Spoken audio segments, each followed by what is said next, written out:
देखो imperfection of solid क्या होता है आपका, ये अपना बहुत इम्पोर्टेंट टॉपिक है इम्परफेक्शन ऑफ सॉलिड।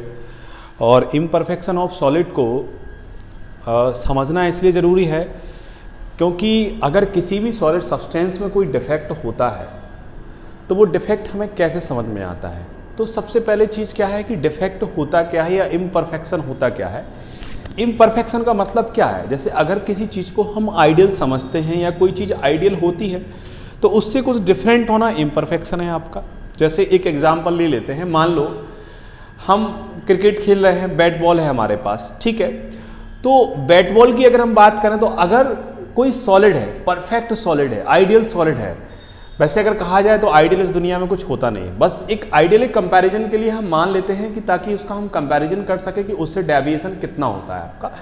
तो आइडियल की अगर हम बात करें, जो एक आइडियल सॉलिड होता है या हम ये कहें एक परफेक्ट सॉलिड जो होता है उसमें जो कॉन्स्टेंट पार्टिकल्स होते हैं उनका जो अरेंजमेंट होगा वो डेफिनेट होगा, और डेफिनेट होगा तो सीधी सी बात है उसका जो स्ट्रक्चर होगा वो भी डेफिनेट होगा, आपका जियोमेट्री डेफिनेट होगी आपकी। तो कहने का मतलब ये है कि अगर उसमें इम्परफेक्शन होता है तो उसकी डेंसिटी में डिफरेंट होगा, हो सकता है नहीं भी हो, उसकी मास में डिफरेंस होगा, हो सकता नहीं भी हो, क्योंकि यहां पर जो इम्परफेक्शन है वो कई तरीके का होता है आपका। क्या होता है? कई तरीके का होता है। यहां दिख नहीं रहे, यहां नहीं दिख रहा है, अरे ऐसा नहीं होता ये है?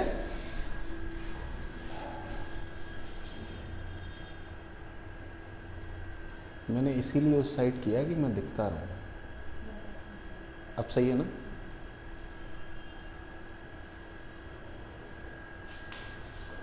अब देखूंगा,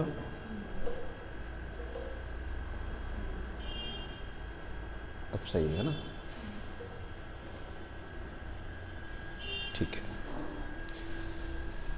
तो इम्परफेक्शन ऑफ सॉलिड से मतलब होता है, जैसे मैंने एग्जांपल में आपको दे रहा था कि बैट बॉल है, तो अगर बैट में जो बैट किससे बना होगा आपका, सॉलिड मटेरियल से बना होगा, उनके जो कॉन्स्टिट्यूएंट पार्टिकल्स होंगे, एटम्स, मॉलिक्यूल्स या आयंस जिससे भी फॉर्म होगा वो बहुत क्लोजली पैक्ड होंगे आपके। और जब क्लोजली पैक्ड होंगे, आपने देखा होगा जब कोई एक सॉलिड सब्सटेंस होता है, कोई भी ऑब्जेक्ट है आपका सॉलिड है, आप उसको अगर इस तरीके से आवाज़ करेंगे उसके ऊपर तो एकदम अलग आवाज़ आएगी आपकी। लेकिन अगर उसमें कॉन्स्टिट्यूएंट पार्टिकल्स का जो अरेंजमेंट है वो डेफिनेट नहीं है, या हम ये कह सकते हैं कि उसमें इम्परफेक्शन है आपका या डिफेक्ट है, तो उसकी जो आवाज़ होगी वो अलग होगी। जैसे आपने देखा होगा मटका लेने के लिए जाते हैं, मटके में देखा होगा कि अगर वो मटका कहीं से फूटा होगा, उसको ऐसे ठोक के देते हैं ना, तो कुम्हार जो देता है ना, तो जब वो देता है तो उसको ठोक के देता है, बजा के देता है, तो आवाज़ अलग आती है। जब वो सही होता है ना तो आवाज़ एकदम परफेक्ट आवाज़ आती है, और वो अपन भी समझ जाते हैं कि ये मटका ठीक है। आप अपने घर पे ही देख लो, मटके को क्या करना, रखा है मटका है घर पे, ठीक है, तो पहले उसको खाली करना, खाली करने के बाद उसको ठोक के देखना, ठोक के आवाज़ समझ में आएगी तो समझ जाना मटका तो सही है क्योंकि पानी भरा था। फिर उसको क्या करना, तुम थोड़ा सा फोड़ देना कहीं से, फिर ठोकना। मम्मी पूछे क्या कर रही है तो बता देना इम्परफेक्शन ऑफ सॉलिड को हम समझ रहे हैं, ठीक है। तो मटके को फोड़ना, फिर उसको बजाना, अगर आवाज़ डिफरेंट आती है पहले के कंपैरिजन तो समझ लेना इम्परफेक्शन ऑफ सॉलिड है। समझ गए बात को? तो बैट बॉल में ही ऐसा होता है कि जब हम बैट से बॉल को मारते हैं ना, टच करते हैं तो एकदम टक की आवाज़ आती है। कैसी आवाज़ आती है? टक की आवाज़ आती है। तो वो आवाज़ बताती है कि सॉलिड कैसा है आपका, मतलब एकदम परफेक्ट है। मान लो दो खिलाड़ी एक साथ खेल रहे हैं, एक खिलाड़ी इधर खेल रहा है, एक प्लेयर उधर खेल रहा है, दोनों प्लेयर एक साथ खेल रहे हैं, दोनों को एक साथ एक ही बॉल फेंकी, माने अलग अलग बॉल फेंकी जाती है एक ही टाइम पर, और एक प्लेयर के बैट से अलग आवाज़ आती है और एक प्लेयर के बैट से एक डिफरेंट आवाज़ आती है। तो ये जो डिफरेंट वॉइस आ रही है दोनों बैट से, तो इसका मतलब यह है कि एक परफेक्ट होगा, एक इम्परफेक्ट होगा। वो परफेक्ट और इम्परफेक्ट क्यों? क्योंकि जो भी सॉलिड सब्सटेंस होता है उनके जो लैटिस पॉइंट होते हैं, उन लैटिस पॉइंट से उनके जो कॉन्स्टिट्यूएंट पार्टिकल्स हैं, जैसे मान लो आपका ये आपका एक क्यूब है आपका, इस क्यूब में अगर हम बात करें तो यहाँ पर आपके ये क्या होते हैं, आपके लैटिस पॉइंट होते हैं। एक लैटिस पॉइंट ये है, एक लैटिस पॉइंट ये है, एक ये है, एक ये है, एक ये है, एक ये है, एक ये है और एक ये है। इस लैटिस पॉइंट की अगर हम बात करें, यहाँ पर भी कोई आयन या एटम या मॉलिक्यूल होगा जिससे भी ये बना होगा, आपका फॉर्म होगा, वो यहाँ पर होगा। अब ये जो कॉन्स्टिट्यूएंट पार्टिकल्स होते हैं, जब ये लैटिस पॉइंट को छोड़ देते हैं, लेफ्ट कर देते हैं, यानी इस लेटिस पॉइंट को लेफ्ट करके कहीं और चले जाते हैं, तो उसको हम क्या बोलेंगे? इम्परफेक्शन बोलेंगे। यानी कि कांस्टेंट पार्टिकल्स का जो पोजीशन होना चाहिए वहां ना रहकर कुछ डिफरेंट पोजीशन पर पहुंचना या वहां से क्रिस्टल से बाहर जाना आपका इम्परफेक्शन ऑफ सॉलिड होता है आपका। यानी मेरे कहने का मतलब ये है, अगर हम इसको डिफाइन करें इम्परफेक्शन ऑफ सॉलिड को, तो कैसे डिफाइन कर सकते हैं? Crystalline solid have ordered regular and 3 dimensional arrangement of constant particles at -273 degree Celsius और एब्सोल्यूट टेम्परेचर और 0 केल्विन। समझ में आया मैंने क्या कहा? Crystalline solid have ordered regular and 3 dimensional arrangement of constant particles at -273 degree Celsius, but due to presence of impurity or due to high temperature, this arrangement are deviated या disturbed. Deviated or disturbed is known as imperfection of solid. यानी किसी भी crystalline solid की अगर हम बात कर रहे हैं, कोई भी क्रिस्टलाइन सॉलिड है, अगर वो परफेक्ट है तो वो ये कहते हैं कि 0 केल्विन पर या -273 डिग्री सेल्सियस पर, या इसको ही हम एब्सोल्यूट टेम्परेचर बोलते हैं, इस पर आपका क्या होता है? वो एक परफेक्ट सॉलिड होता है। लेकिन जब हम इससे हाई टेम्परेचर ले जाते हैं या टेम्परेचर में चेंज करते हैं या फिर कोई इंप्योरिटी को मिक्स कर देते हैं, आपका कोई भी इंप्योरिटी मिलाते हैं, तो फिर आपका इससे डेविएशन शुरू हो जाता है। मान के चलो ये कोई एक सॉलिड है, ये कोई एक सॉलिड है, इस सॉलिड में लेटेस्ट पॉइंट पे सारे एटम्स, मॉलिक्यूल्स एंड आयंस हैं आपके, ठीक है, परफेक्ट है आपका भी, इस टेम्परेचर पर है। लेकिन जैसे ही हम इस टेम्परेचर से डिफरेंट टेम्परेचर पर जाते हैं या कोई इंप्योरिटी से मतलब क्या है आपका? सिलिकॉन, जर्मेनियम, कुछ भी इसमें हमने मिक्स कर दिया, फास्फोरस, बोरॉन, कुछ भी मिक्स कर दिया, तो इनके जो लेटेस्ट पॉइंट पर आपके जो कांस्टेंट पार्टिकल्स हैं, अपनी पोजीशन से डिफरेंट पोजीशन पर चले जाते हैं या वहां से हट जाते हैं, क्रिस्टल से बाहर चले जाते हैं, तो इसको हम क्या बोलते हैं? इम्परफेक्शन ऑफ सॉलिड या deviation from regular arrangement of constant particles. यानी कांस्टेंट पार्टिकल्स का जो रेगुलर अरेंजमेंट है उससे डेविएट हो जाते हैं और फिर में क्या आ जाता है आपका? इम्परफेक्शन। इम्परफेक्शन ऑफ सॉलिड का मतलब क्या है आपका? कि इसमें डिफेक्ट आ गया है। तो इम्परफेक्शन ऑफ सॉलिड का एक और नेम क्या है आपका? डिफेक्ट ऑफ सॉलिड भी कह सकते हैं आपका। क्लियर? समझ में आया?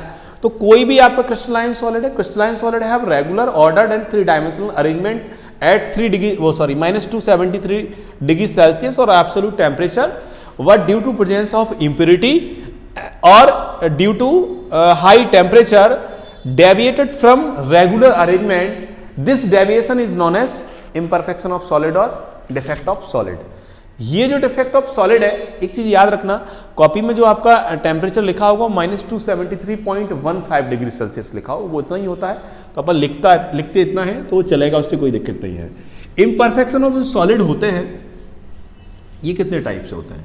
देखो, होते तो ये कई टाइप से हैं, लेकिन आपके सिलेबस के लिए जो इंपॉर्टेंट है हमें केवल उतना पढ़ना है, ठीक है। होते तो ये कई टाइप के हैं, लेकिन अपने सिलेबस के लिए जितने इंपॉर्टेंट है हमें सिर्फ उतना ही पढ़ना है। तो इम्परफेक्शन ऑफ सॉलिड के क्लासिफिकेशन पर हम जाते हैं, तो सबसे फर्स्ट जो होता है वो होता है इलेक्ट्रॉनिक इम्परफेक्शन या इलेक्ट्रॉनिक डिफेक्ट बोलेंगे इसको हम। इसको समझते हैं अपन, इंपॉर्टेंट टॉपिक है, याद रखना ये। तो फर्स्ट वन क्या है आपका? इलेक्ट्रॉनिक इम्परफेक्शन या फिर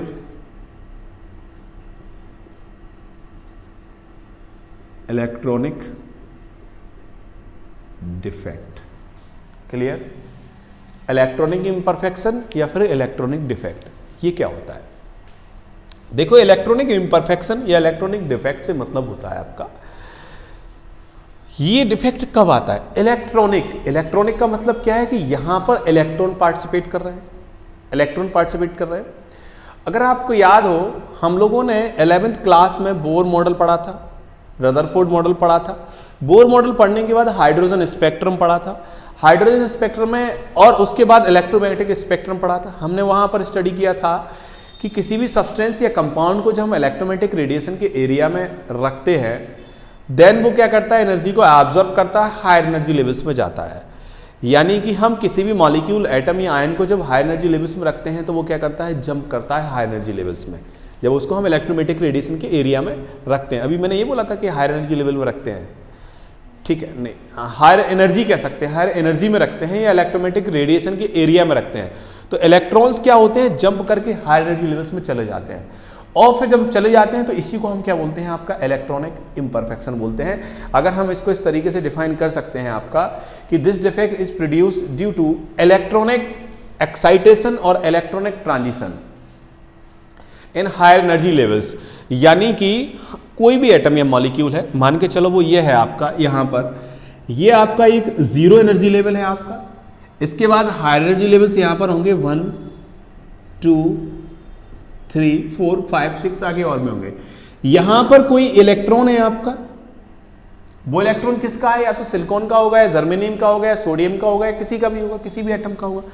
हमने इसको कहीं से भी एनर्जी दे दी, जब ये एनर्जी को गेन करेगा तो क्या करेगा, ये इलेक्ट्रॉन जंप करेगा हाई एनर्जी लेवल्स में। ये डिपेंड करता है कि उसने कितनी एनर्जी को गेन किया, तो वो 0 से 1 पर जा सकता है, 1 से 2 पर जा सकता है, 2 से 3 सॉरी 0 से 1 2 3, ये डिपेंड करता है कि ये किससे किस एनर्जी लेवल्स में जाता है। अब ये 0 से 1 पे जाएगा, या 1 से 2 पर जाएगा, 2 से 3 या 0 से 3 जाएगा, इसको समझने के लिए आप जब मैंने नेक्स्ट क्लास में पहुंचेंगे, बीएससी या फिर कोई आगे कोई डिग्री करेंगे जहाँ केमिस्ट्री होगी, वहाँ समझ में आता है, सिलेक्शन रूल से पता चलता है कि 0 से 1 पर जाएगा, या 1 से 2 से जाएगा, या 2 से 3 पर जाएगा, किस पर जाएगा।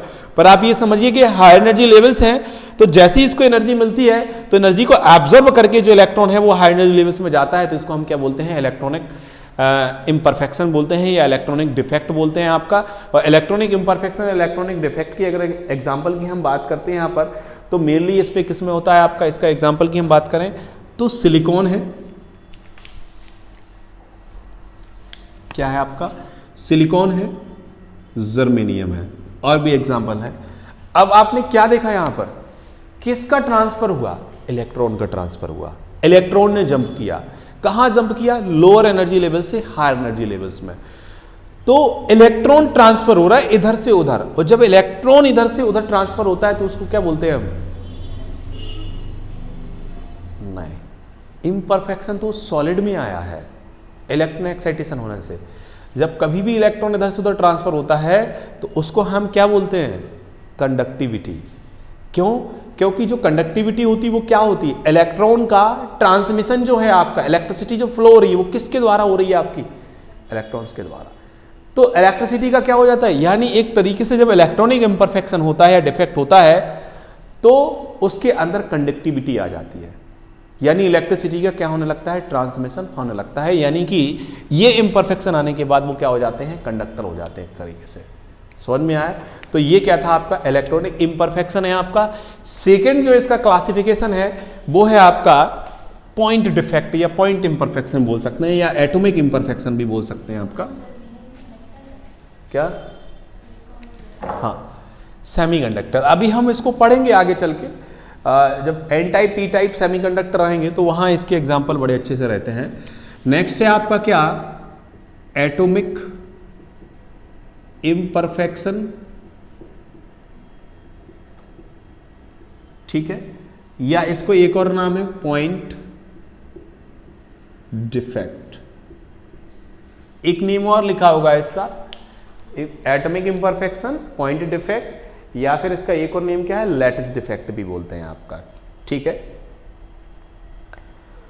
तो अब ये डिफेक्ट क्या होता है आपका, एटॉमिक डिफेक्ट या एटॉमिक इम्परफेक्शन क्या होता है। देखो ये इम्परफेक्शन तब आता है, मैंने आपको बताया था अभी कि कोई भी आपका क्रिस्टलाइन सॉलिड है उसमें रेगुलर अरेंजमेंट कब होता है, जब उसका एक डेफिनेट टेम्परेचर जो मैंने बताया एब्सोल्यूट टेम्परेचर है उस पर रहता है तो वो ठीक है, कोई इम्परफेक्शन नहीं है, परफेक्ट सॉलिड है। लेकिन जब उसके टेम्परेचर में चेंज किया जाता है या उसमें कोई इम्प्योरिटी मिलाई जाती है तो उसमें क्या आता है आपका, इम्परफेक्शन आता है आपका, ठीक है। तो जब इम्प्योरिटी मिलाते हैं या टेम्परेचर को चेंज करते हैं तो क्या होता है, वो अपने लैटिस पॉइंट से हट जाते हैं। मैंने ये बोला था, लैटिस पॉइंट से हट जाते हैं या क्रिस्टल से बाहर चले जाते हैं, तो उसको हम क्या बोलते हैं आपका, पॉइंट डिफेक्ट बोलते हैं आपका। तो यहां पर पॉइंट डिफेक्ट से मतलब क्या है, सॉरी इम्परफेक्शन बोलते हैं। पॉइंट डिफेक्ट से मतलब क्या है? ये जो डिफेक्ट है ये कब आता है? ये तब आता है जब कोई कॉन्स्टिट्यूएंट पार्टिकल्स जो होता है जब वो अपने लेटेस्ट पॉइंट से हटकर किसी भी या तो इंटरस्टिशियल स्पेस में आ जाए या क्रिस्टल से बाहर चला जाए, तो उसको हम क्या बोलते हैं आपका? पॉइंट डिफेक्ट या लेटेस्ट डिफेक्ट या एटॉमिक इम्परफेक्शन कह सकते हैं आपका। यानी कि the defect which is produce due to irregular arrangement of atoms और आयंस, आपका क्या बोलते हैं आपका, सॉरी, हाँ, यानी कि एटम्स और ions from there latest point, यानी कि जब वो अपने लेटेस्ट पॉइंट से हट जाते हैं तो ये डिफेक्ट आता है। वो लेटेस्ट पॉइंट से कब हटेंगे, किन कंडीशन में? तो इसके लिए दो कंडीशन होती हैं आपकी, या तो टेम्परेचर को इंक्रीज कर दिया जाए या प्रेशर को इंक्रीज कर दिया जाए, या तो टेम्परेचर को या फिर प्रेशर को इंक्रीज कर दिया जाए। तो होता क्या है आपका कि जब टेम्परेचर को इंक्रीज करते हैं, अभी इनको अपन को डिटेल में पढ़ना है। मान लो इनके लेटेस्ट पॉइंट ये हैं, ये लेटेस्ट पॉइंट हैं आपके, ठीक है, ये लेटेस्ट पॉइंट मैंने बना दिए हैं यहाँ पर, इनके अंदर कोई ना कोई आयन है आपका, ठीक है, जितने भी आप लेटेस्ट पॉइंट देख रहे हैं इन सभी पर कोई ना कोई आयन है। ये जो स्पेस देख रहा है, स्पेस क्या होगा, क्या बोलेंगे इसको? इंटरस्टिशियल स्पेस या इंटरस्टिशियल वॉइड भी बोल सकते हैं आपका। तो ये जो इंटरस्टिशियल वॉइड है, तो ये जो लेटेस्ट पॉइंट है, जब हम इसका टेम्परेचर इंक्रीज करते हैं या प्रेशर इंक्रीज करते हैं, तो मैंने बोला दो कंडीशन होंगी, एक टेम्परेचर की आएगी, एक प्रेशर की आएगी आपकी। तो इसमें दो तरीके के डिफेक्ट देखने को मिलते हैं आपका। तो फर्स्ट वन क्या होता है आपका कि जब हम टेम्परेचर को इंक्रीज करते हैं तो इसमें से कोई कैटायन और एनायन दोनों ही लेटेस्ट पॉइंट से बाहर चले जाते हैं, क्रिस्टल से बाहर चले जाते हैं। मान लो एक ये और ये बाहर चला गया, तो उसको हम क्या बोलेंगे आपका? पॉइंट डिफेक्ट कहेंगे आपका, ठीक है। दूसरी कंडीशन मैंने क्या बताया, अगर प्रेशर को इंक्रीज करते हैं तो ये लेटेस्ट पॉइंट से हटकर अपने कहाँ आ जाते हैं? इंटरस्टिशियल स्पेस में आ जाते हैं, तो भी आपका वो पॉइंट इफेक्ट होगा। तो पॉइंट इफेक्ट के लिए दो कंडीशन है आपकी, एक टेम्परेचर इंक्रीज होगा, एक प्रेशर इंक्रीज होगा। जब टेम्परेचर इंक्रीज होगा देन आपका क्या होगा? आपका ये लेटेस्ट पॉइंट से हटकर क्रिस्टल से बाहर चले जाते हैं कैटायन एंड एनायन, और जब कैटायन और एनायन बाहर चले जाते हैं तो यहाँ वैकेंट एरिया रह जाता है, वैकेंट, तो इसको वैकेंट इम्परफेक्शन बोलते हैं। क्या बोलते हैं? Vacant imperfection. और जब ये लेटेस्ट पॉइंट से हटकर इंटरस्टिशियल स्पेस में आ जाते हैं तो इसको क्या बोलते हैं? इंटरस्टिशियल डिफेक्ट बोलते हैं आपका, या इंटरस्टिशियल इम्परफेक्शन बोलते हैं। समझ में आया मैंने क्या कहा कि जब वो इंटरस्टिशियल स्पेस में आते हैं प्रेशर इंक्रीज करने की वजह से, तो इसको क्या बोलते हैं आपका? Interstitial defect. और जब वो क्रिस्टल से बाहर चले जाते हैं आपका, तो उसको क्या बोलते हैं आपका? वैकेंट डिफेक्ट बोलते हैं आपका, या वैकेंट इम्परफेक्शन। वैकेंट क्यों? अभी मैं डायग्राम दिखाऊंगा तो वहां क्लियर समझ में आ जाएगा। देखो मैं एक डायग्राम दिखाई देता हूँ, हालांकि उसको अपन को अभी डिटेल में पढ़ना है तो वहाँ और अच्छे से समझ में आएगा वो। अब ये लिखा हुआ है तो और नहीं आएगा, चलो पहले इसको क्लियर कर लेते हैं फिर अपन समझते हैं, ठीक। तो जब ये अपने एरिया से बाहर जाते हैं तो ये एरिया खाली हो जाता है, लेटेस्ट पॉइंट खाली हो गए आपके, एम्प्टी हो गए, तो वैकेंट हो गए, तो इसको वैकेंट कहेंगे और इसको इंटरस्टिशियल वॉइड, वो इंटरस्टिशियल डिफेक्ट कहेंगे। तो ये दो रीजन है आपके। अब जो एटॉमिक इम्परफेक्शन होता है इनके भी टाइप, ये 3 टाइप से होता है आपका। यानी पॉइंट डिफेक्ट जो होता है वो कितने टाइप से होता है आपका? 3 टाइप से होता है आपका। इसमें जो फर्स्ट वन होता है,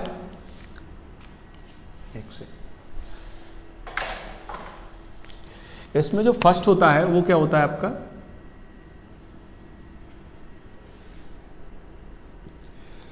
स्टोआइक्योमेट्रिक, क्या? स्टोआइक्योमेट्रिक डिफेक्ट, या फिर स्टीसियो डिफेक्ट भी बोल देते हैं कई लोग, स्टीसियोमेट्रिक डिफेक्ट भी बोल देते हैं, पर स्टोआइक्योमेट्रिक डिफेक्ट, ठीक है। सेकंड वन होता है नॉन स्टोआइक्योमेट्रिक डिफेक्ट, ठीक। और थर्ड वन होता है आपका क्या? इम्प्यूरिटी डिफेक्ट, यही है। तो ये 3 टाइप से आपके क्लासिफाइड होते हैं। फिर इनके अंदर भी क्लासिफिकेशन, उसको देखते हैं अपन बाद में। तो एटॉमिक इम्परफेक्शन कितने टाइप से होता है आपका? 3 टाइप से, स्टोआइक्योमेट्रिक डिफेक्ट और नॉन स्टोआइक्योमेट्रिक डिफेक्ट, और थर्ड वन आपका क्या होता है आपका? तिरछे जा रहा है, नहीं जा रहा है, अब आगे से तिरछे का ध्यान रखेंगे अपन। ये तिरछे जाने का रीजन पता क्या है? यह है लॉकडाउन का रिजल्ट। लॉकडाउन में सिर्फ कैसा पढ़ाया? ऑनलाइन पढ़ाया, उसको जैसे सारी चीज़ें, खैर वो तो धीरे धीरे हो जाएगा फिर से। तो देखो मैं क्या बता रहा था आपको कि स्टोआइकोमेट्रिक डिफेक्ट, नॉन स्टोआइकोमेट्रिक डिफेक्ट और इम्प्यूरिटी डिफेक्ट, ये 3 पढ़ना है हमें, इनको भी डिटेल में पढ़ना है अपन को। स्टोआइकोमेट्रिक डिफेक्ट क्या होता है आपका? देखो ये इस तरीके का डिफेक्ट है कि ड्यूरिंग डिफेक्ट जो केमिकल फॉर्मूला का रेशियो होता है वही आपका आयंस का रेशियो आफ्टर डिफेक्ट भी होता है। सॉरी मैं उल्टा बोल गया। यानी ये जो डिफेक्ट होता है इसमें डिफेक्ट से पहले एटम्स या आयंस या कांस्टिट्यूएंट पार्टिकल्स का जो रेशियो होता है वो आफ्टर डिफेक्ट भी वही रेशियो होता है आपका। मतलब समझे क्या है? मतलब ये है, देखो जैसे मान लो कोई भी आपका सॉलिड है, उसके कांस्टिट्यूएंट पार्टिकल्स एटम्स होंगे, मॉलिक्यूल्स होंगे और आयंस होंगे। अगर एटम्स होंगे तो फिर तो सेम ही टाइप का एटम्स होगा, तो फिर उसमें रेशियो का कोई काम नहीं है। लेकिन अगर मॉलिक्यूल होगा तो हो सकता है डिफरेंट डिफरेंट हो एटम। मॉलिक्यूल है मान लो तो एक एटम दूसरा है, एक दूसरा है। अगर आयनिक क्रिस्टल है आपका तो आयनिक क्रिस्टल में क्या होता है आपका, एक आयन कैटायन होगा और एक एनायन होगा। कोई भी आयनिक क्रिस्टल है वो 2 आयन से बना होगा, कैटायन से और एनायन से। मान लो वो कैटायन क्या है आपका, ए पॉजिटिव है, मैं यहां लिखता हूं। वो आयन क्या है आपका, ए पॉजिटिव है, ठीक है। एनायन क्या है आपका, वी नेगेटिव है, ठीक है। किसी भी क्रिस्टल को फॉर्म करने में इनका जो रेशियो है वो कितना है आपका, 100 कैटायन है और 100 एनायन है। तो एक तरीके से इनका रेशियो कितना हो गया, 1:1। समझ गए बात को? ये डिफेक्ट से पहले है। लेकिन जब इसमें डिफेक्ट आता है आपका, किसी भी सॉलिड में इस तरीके डिफेक्ट आता है, आफ्टर डिफेक्ट भी यदि रेशियो इतना ही रहता है आपका 1:1, तो इसको हम क्या बोलेंगे आपका, स्टोआइकोमेट्रिक। यानी जो केमिकल फॉर्मूला का रेशियो होता है आयंस का, वही डिफेक्ट के बाद भी रेशियो होता है, तो उसको स्टोआइकोमेट्रिक डिफेक्ट कहते हैं। पर याद रखना मैंने यहां पर बोला कि ए पॉजिटिव 100 है, वी नेगेटिव 100 है, तो 1:1 ये रेशियो तो चेंज होगा, पर ये रेशियो चेंज नहीं होगा। मतलब ये हो सकता है ये 90-90 हो जाए तो भी तो 1:1 आएगा। हो सकता है 10 आयन बाहर चले जाए, 10 ये बाहर चले जाए, कितने बचे 90-90, तो भी तो 1:1 होगा। समझ में आ रहा मैं क्या कह रहा हूं? हाँ, रिजल्ट वही आएगा। यानी जो रेशियो है वो चेंज नहीं होना चाहिए। जैसे मान लो कैटायन और एनायन का रेशियो 50:100 है आपका, 50:100 है आपका, ये है। तो कितना कहलाए, 2:1, 1:2 कहलाए आपका, यही होगा। अब हो सकता है कि ये आफ्टर डिफेक्ट इतना ही रहे, और हो सकता है ये रेशियो इतना चेंज होकर इतना भी हो सकता है 25:50, तो भी तो कितना आएगा, 1:2 आएगा कि नहीं आएगा। मेरे कहने का मतलब ये है कि स्टोआइकोमेट्रिक डिफेक्ट में जो इनका केमिकल कंपोजिशन होता है, केमिकल फॉर्मूले का जो रेशियो होता है इसका, वो चेंज नहीं होता है आपका। मतलब स्टोआइकोमेट्रिक डिफेक्ट का ये है कि if the defect produced in the crystal in such type in which the ratio of number of cation and anion is same as that indicated by chemical formula of the substance, then the defect is known as stoichiometric defect. समझ गए ना बात को? यानी कि chemical formula का जो defect से पहले रेशियो होता है आयंस का, कैटायन और एनायन का, वही रेशियो आपका क्या होता है, आफ्टर डिफेक्ट भी वही होता है। यानी उनके रेशियो में अगर कोई चेंज नहीं होता है तो उसको क्या बोलते हैं आपका, स्टोआइकोमेट्रिक डिफेक्ट कहते हैं। और जो स्टोआइकोमेट्रिक डिफेक्ट है ये आपका कितने टाइप से होता है आपका, 2 टाइप से होता है। एक होता है शॉर्ट की डिफेक्ट,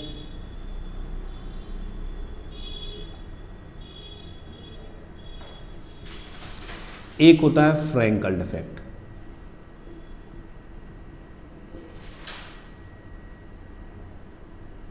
क्लियर?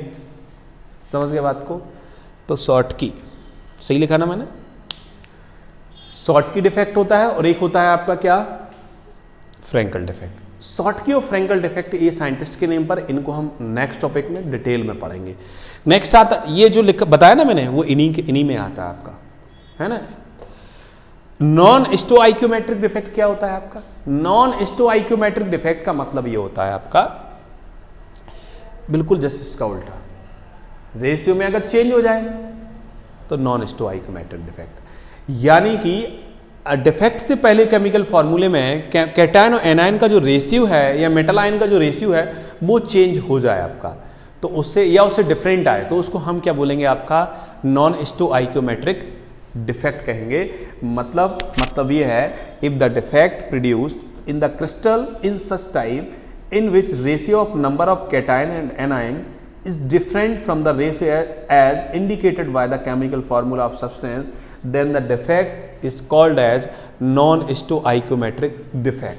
यानी कि केमिकल फार्मूला का जो भी रेशियो होता है कैटायन और एनायन का क्रिस्टल के लिए, वो डिफरेंट आता है आपका डिफेक्ट के बाद, तो उसको हम क्या बोलते हैं आपका नॉन स्टोआइकोमेट्रिक डिफेक्ट। नॉन स्टोआइकोमेट्रिक डिफेक्ट ये आपका क्या होता है, आपका ये भी आपका टू टाइप से होगा आपका।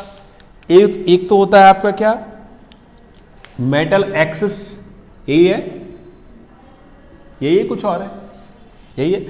एक होता है आपका क्या, मेटल एक्सिस डिफेक्ट, और दूसरा होता है metal deficiency defect. Metal axis defect का मतलब ज्यादा मेटल आयन होना, डेफिशिएंसी मतलब कम होना। लास्ट बचा है इम्प्योरिटी डिफेक्ट। मैंने जब आपको डेफिनेशन बताया था, क्या बताया था कि कोई भी क्रिस्टल अगर परफेक्ट है तो वो कब होता है आपका, यानी crystal have definite order, regular and 3 dimensional arrangement of constant particles at 273 degree Celsius, -273 degree Celsius और 0 केल्विन और एब्सोल्यूट टेम्परेचर, ठीक है। But due to presence of impurity, ये बोला था मैंने कि इम्प्योरिटी और ड्यू टू हाई टेम्परेचर, ये बोला था। तो हाई टेम्परेचर की तो बात अपन कर चुके हैं यहां, सॉरी हाँ यहां भी कर चुके और यहां भी कर चुके आपका, ठीक है। तो अब क्या बचा, ड्यू टू इम्प्योरिटी। तो इम्प्योरिटी की वजह से जो डिफेक्ट आता है वो इम्प्योरिटी डिफेक्ट कहलाता है। यानी मैं कहने का मतलब ये है कि हमारे पास कोई क्रिस्टल है, कोई भी क्रिस्टल है, और उस क्रिस्टल में अगर हम कोई इम्प्योरिटी को मिक्स कर देते हैं तो उसकी वजह से उसमें क्या आ जाता है, आपका डिफेक्ट आ जाता है। तो उसको क्या बोलेंगे हम, आपका इम्प्योरिटी डिफेक्ट बोलेंगे। और इम्प्योरिटी डिफेक्ट अगर देखा जाए तो मेनली ये किसमें पाया जाता है, कोवलेंट और आयनिक क्रिस्टल्स जो होते हैं उनमें इस तरीके का डिफेक्ट देखने को मिलता है। समझ गए बात को, जो भी आयनिक क्रिस्टल्स होते हैं उनमें इस तरीके का डिफेक्ट देखने को मिलता है, और कोवेलेंट क्रिस्टल्स जो होते हैं उनमें इस तरीके का डिफेक्ट देखने को मिलता है। तो इसको एक बार अपन रिवाइज कर लेते हैं, फिर आगे चलते हैं। इम्परफेक्शन ऑफ सॉलिड क्या होता है आपका, उसमें किसी भी तरीके से इम्प्योरिटी का मिक्स होना, टेम्परेचर का हाई होना या इलेक्ट्रिसिटी फ्लो करना आपका के इम्परफेक्शन ऑफ सॉलिड को बताता है। यानी कि किसी भी सॉलिड के अंदर जो उनके लेटेस्ट पॉइंट होते हैं उनसे कॉन्स्टेंट पार्टिकल्स का अपनी लेटेस्ट पॉइंट से हटकर क्रिस्टल से बाहर जाना, क्रिस्टल के अंदर आना, इंटरस्टिशियल स्पेस में जाना, उसको क्या बोलते हैं, इम्परफेक्शन ऑफ सॉलिड या फिर आपका डिफेक्ट ऑफ सॉलिड कहेंगे। ये टू टाइप से होता है, electronic imperfection, atomic imperfection. Electronic imperfection क्या होता है आपका, जिसमें इलेक्ट्रॉन हाई एनर्जी लेवल्स में जंप कर जाते हैं आपके, तो इलेक्ट्रॉनिक इम्परफेक्शन है। एटॉमिक इम्परफेक्शन या पॉइंट इम्परफेक्शन क्या होता है कि टेम्परेचर को इंक्रीज करने पर या तो लेटेस्ट पॉइंट से बाहर चले जाते हैं या प्रेशर को हाई करने पर ये इंटरस्टिशियल स्पेस में आ जाते हैं। ये आपका 3 टाइप से होता है, स्टोआइकोमेट्रिक, नॉन स्टोआइकोमेट्रिक और इम्प्योरिटी डिफेक्ट। स्टोआइकोमेट्रिक डिफेक्ट क्या होता है, ये आपका जब उनका रेशियो जो होता है केमिकल फार्मूला का वो सेम रहता है डिफेक्ट के बाद भी, तो उसको क्या बोलते हैं हम, आपका स्टोआइकोमेट्रिक डिफेक्ट। या फिर ये जो टाइप होते हैं इसके, शॉर्टकी डिफेक्ट और फ्रैंकल डिफेक्ट इसके एग्जांपल है। नॉन स्टोआइकोमेट्रिक डिफेक्ट क्या होता है, मेटल एक्सेस डिफेक्ट या metal deficiency defect. Metal access defect का मतलब क्या होता है कि इसके अंदर मेटल के नंबर्स का इंक्रीज होना। डेफिशिएंसी का मतलब क्या होता है, इसके अंदर डिक्रीज होना आपका। और इम्प्योरिटी डिफेक्ट क्या होता है, जब इसमें इम्प्योरिटी को मिक्स करते हैं आपका। तो ये आपका क्या, ये किस में होता है, कोवलेंट और आयनिक क्रिस्टल में मेनली ये देखने को मिलता है। तो ये इम्परफेक्शन ऑफ सॉलिड है या डिफेक्ट ऑफ सॉलिड है, क्लियर है इतना। अब देखो यहाँ पर इसके बाद हमको पढ़ना है ये शॉर्टकी एंड फ्रैंकल डिफेक्ट। मैं यहाँ पर एक बात बता रहा हूँ, ये जैसे ये चैप्टर खत्म हो जाएगा कल अपना, तो या अभी या कल खत्म होगा, तो उसके बाद एक क्लास रखेंगे पूरी कंटिन्यू, चैप्टर के फर्स्ट क्वेश्चन से लेके लास्ट क्वेश्चन तक सारे टॉपिक को अपन एक बार में कवर करेंगे। लगभग 1.5 से 2 घंटे में कवर हो जाएंगे सारे, क्लियर है।